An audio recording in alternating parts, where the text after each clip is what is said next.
For years, the rallying cry of reduce, reuse, recycle has echoed through school corridors. As our future generations begin their educational journey, how well do we teach the importance of sustainability? How can we do this effectively in school and in our classrooms? When we just think simply about school life, paper is such a hefty part of the tools we need on a daily basis. Worksheets, homework sheets, school books, cards for craft, letters home and classroom board decorations. And then you have plastic glue parts, classroom rubbish, as well as dining room rubbish from leftover lunches, and the list could go on. How do we try to resolve some of this wastage? Reducing your school's carbon footprint is something that could be challenged by governors and trustees, the public and Ofsted. So can we go green effectively? And how do we apply this learning in an active way?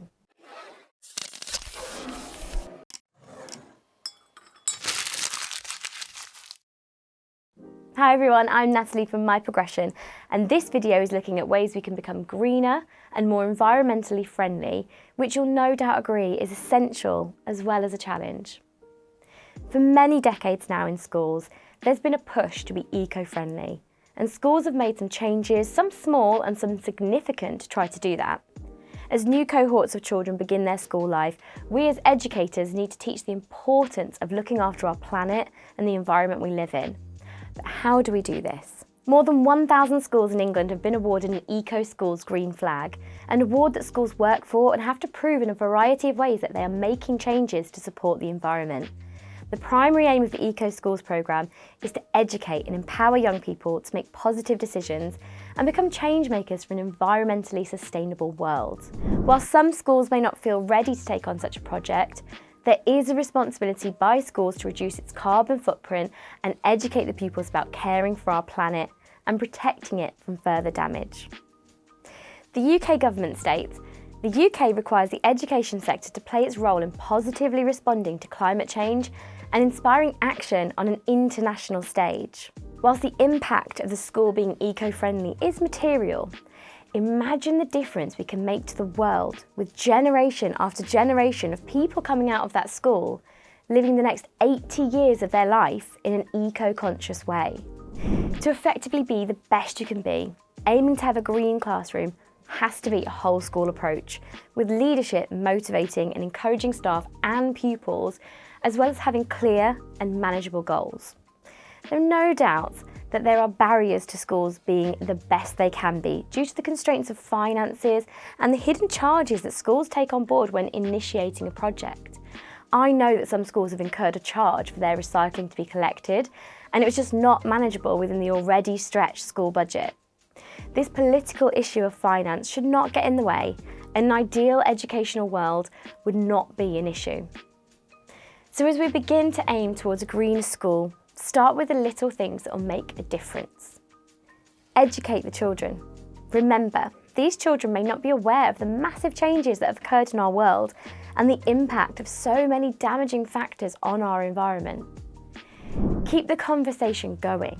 However young, children can learn to respect our planet and be aware of the impact of certain behaviour, like littering. It's reported that children and young people are anxious about climate change and the future of our planet, so being proactive in making a difference could mitigate some of that anxiety, as well as support our environment. The Green Schools Project states, eco-anxiety is on the rise. Young people feel increasingly powerless and worried about their future. Teachers want to do more to include the climate emergency in lessons, but often don't have the knowledge, confidence, or time they need to do it justice. We enable schools to embed climate education into lessons and become more sustainable through a range of training, support, and resources. This gives teachers and young people the tools they need to tackle the climate crisis in schools, in their communities, and throughout their lives. So whilst we can't change everything, we can make sure we do the small things well within the constraints of school life. So recycling. There's no doubt that resources such as paper and craft materials are a huge part of a child's learning experience. They learn to write on paper, use fine motor skills through cutting and folding and colouring in as well as drawing, and then remember the sticking and gluing that the little ones love to do. However, classroom waste is huge, especially in those earlier years of educational life. So it's the ideal opportunity to introduce recycling and why to the children. Start at the beginning of a child's education and it'll become second nature. And what can you do with the cut-offs from cutting out shapes? Can you colour those bits of card or paper and use it when teaching about mosaics? Are worksheets totally necessary? Like many teachers I know love their worksheets, but are they totally necessary? Do you always photocopy 2 extra just in case? Could you work differently? Limit worksheets and paper usage and use the technology we now have to set work. Display the worksheet on the board and just have a few of those that you know may struggle to work in this way. Are you guilty of sticking worksheets into books? That's paper on paper. Whilst worksheets do have their place, getting the children to write the day and learning objective in their books is just as effective. This also means they're writing, spelling keywords with the days of the week and months of the year, as well as having a quick spag reminder about the use of capitals. Win-win. Communicating home has historically been a letter given to the children in paper form. The risk of it not getting home or being read by parents is high, so why not email letters home or send as an attachment to the class WhatsApp group? Communicate in a different way.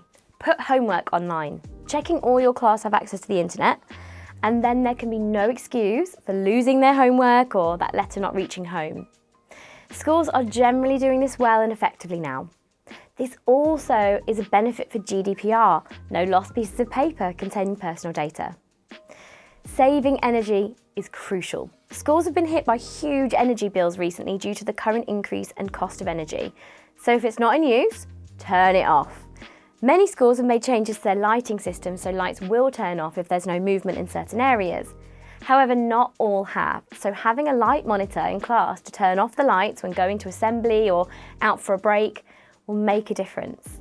And this goes for other classroom equipment such as laptops and screens from PCs. If not in use, turn it off. Do you have a gardening club? School gardens can make lasting differences in the lives of children.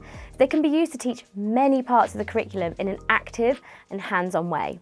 In the topic of sustainability, schools are a treasure trove of items that can be reused in the garden to avoid more waste going into landfill.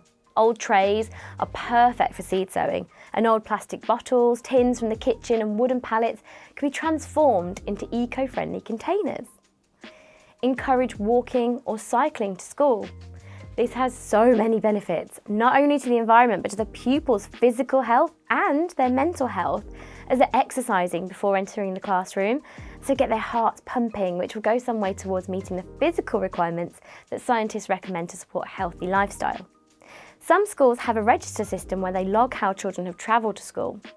Data is collected and used to identify trends. You can use this data to inform your lessons and help you understand whether you need to educate them. If they're already walking, focus on road safety and keep the encouragement. Or do a lesson on how to look after your bike. Wet playtimes are the bane of teachers' lives, aren't they? Why not use the time to educate the children with videos like Blue Planet or nature programmes? Widen the children's experiences. I know classes who are delighted when the weather is bad because they want to learn and see more of the world through some amazing nature footage of our planet. As an aside, always check the content before putting any episode on, as it must be age appropriate and content appropriate. We do not want to be bombarded with numerous phone calls from parents with questions about what those monkeys were doing. Keep parents updated with all that you do via the emailed newsletter. They may have some experience or even be able to help with a project. So why not make it a community effort? Organise school trips to environmental projects, make learning real to children. Explore what your local area has to offer for schools. Involving children in the local community has so many benefits. Organise a litter pick. That's a great way of bringing awareness to the amount of litter there is out there, and also instills a sense of responsibility and pride concerning their locality. The community also gets to know the children too, which is lovely for all. Why not invite a local counsellor along to help and promote the cause? We would love to hear what you've organised in your schools. Please let us know by dropping a comment in the comments box below. And whilst you're there, why not like, subscribe and click on the bell to keep hearing more from MyProgression. You have to consider your actions and your impact important. Using reusable bottles instead of picking up a plastic bottle of water, it won't save the turtles, but if everyone did it, then it would be a massive impact. You want to be part of the solution, not the problem. If every pupil in the UK recycled one fizzy drinks bottle once in a year, it would mean over 200,000 kilograms of plastic not going into landfill. So these small actions do mean a lot. Now, we can't fix everything, but we can help. Little changes can have a big impact. By being an ambassador for our planet, you're likely to create eco-conscious adults who care about the world around them and think about the positive change that could mean. I've been Natalie from MyProgression, and let's keep your career in motion.